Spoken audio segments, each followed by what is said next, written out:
संपूर्ण देशावर अल निनोचं मोठं संकट पाहायला मिळतं आहे आणि त्यामुळेच जलसंपदा विभागाच्या वतीने संपूर्ण राज्यभरातील त्या जिल्हाधिकाऱ्यांना जे आहे जलस्रोतांचे साठे जे असतील पाणी साठे ते संरक्षित करण्याच्या जे आहेत सूचना देण्यात आलेल्या आहे।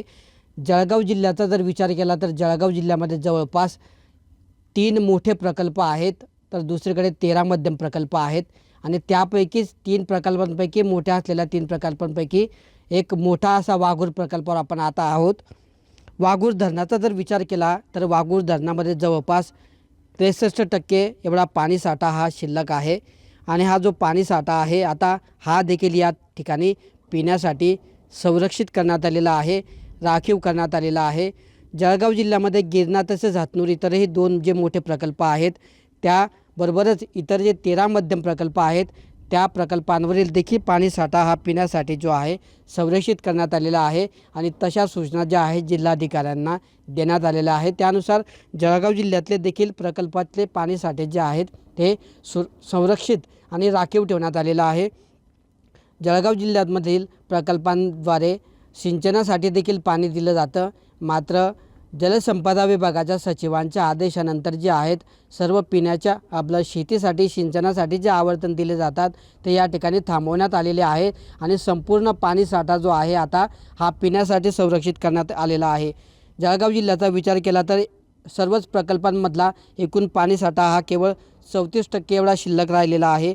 त्यामध्ये वाघूर धरणाचा साठा हा 63%, गिरणा धरणामध्ये 30% तर हातनूर धरणामध्ये केवळ 19% एवढा पाणी साठा हा शिल्लक आहे।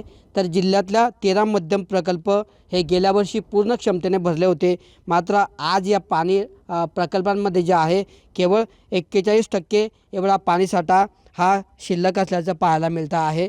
गेल्या वर्षी जवळपास जळगाव जिल्ह्यातले सर्वच मोठे आणि मध्यम लघु असे सर्वच प्रकल्प जे आहे ते पूर्ण भरले होते, मात्र यंदा तापमान 46 अंशांपर्यंत पोहोचलं होतं आणि त्यामुळे बाष्पीभवनाचा वेग हा वाढला होता आणि बाष्पीभवनाचा वेग वाढल्यामुळे आता धरणांमधला पाणी साठ्यामध्ये जी आहे ती घट झालेली आहे।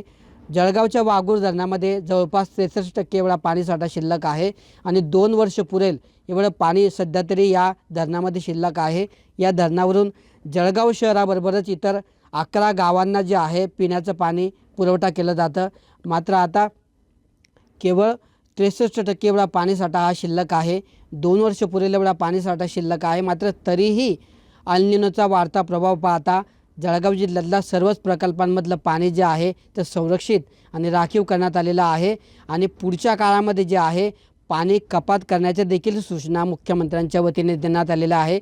ज्या ठिकाणी 1 दिवसाआड पाणी दिलं जातं त्या ठिकाणी 2 दिवसाआड पाणी द्यावं असा सूचना मुख्यमंत्र्यांनी केलेली आहे। त्यामुळे भविष्यातलं पाण्याचं संकट लक्षात घेता जळगाव जिल्ह्यामध्ये देखील पाण्याची कपात करण्याची शक्यता जी आहे ती व्यक्त करण्यात येते आहे। मात्र सध्या तरी आता अल निनोचा वाढता प्रभाव पाहता राज्यातल्या इतर जिल्ह्यांप्रमाणे जळगाव जिल्ह्यातले देखील प्रकल्पांमधले पाणी साठे हे संरक्षित करण्यात आलेले आहे आणि त्या पद्धतीने उपाययोजना हा जळगाव जिल्ह्यात केला जात असून पाण्याचे वापर हा कटाक्षाने आणि काळजीपूर्वक करावा असं आवाहन जे आहे सरकारच्या वतीने तसेच जिल्हा प्रशासनाच्या वतीने करण्यात आलेलं आहे।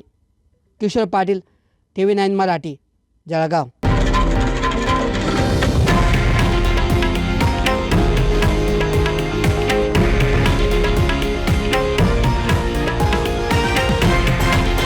हे आहे देशातील नंबर 1 न्यूज नेटवर्क आणि आपण पाहत आहात TV9 मराठी, एकमेव।